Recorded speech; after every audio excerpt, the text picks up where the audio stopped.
નમસ્કાર મિત્રો, વિડીયોમાં તમારું સ્વાગત છે। તો મિત્રો, મતદાનની તારીખ 7 તારીખે આજે આવી રહી છે અને આજે મતદાન થઈ રહ્યું છે ત્યારે બનાસકાંઠામાં પણ મતદાન થઈ રહ્યું છે ત્યારે અનેક તાલુકે, અનેક ગામડે અને અનેક વિસ્તારમાં જ્ઞાનીબેન ઠાકોર અલગ અલગ જગ્યાએ મતદાન કેવું ચાલી રહ્યું છે તેને જોવા માટે જઈ રહ્યા હતા ત્યારે જેમાં ચૌધરી સમાજના યુવાનો અને એક યુવક નકલી પોલીસ બની અને જ્ઞાનીબેનના વિરુદ્ધ અને ભાજપમાં વોટિંગ કરાવી રહ્યું છે એવું જાણવા મળ્યું છે। એવો એક વિડીયો વાયરલ થયો છે।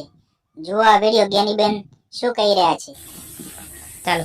આજે આ ધરેડા પ્રાથમિક શાળામાં મતદાન મથકમાં મુલાકાત લેતા જે આ સીઆરપીએફ પોલીસની ખોટી રીતે પ્લેટો લગાવી અને આ ચૌધરી સમાજના યુવાનો એ લોકોને દબાવવા માટેના રોક કરવા માટેના પ્રયત્નો કરી રહ્યા છે ચાલુ મતદાને।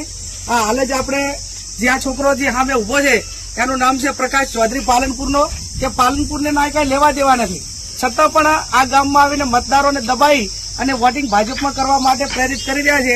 એટલે જિલ્લા પોલીસ વડાને, ચૂંટણી પંચને મારી વિનંતી છે કે એમના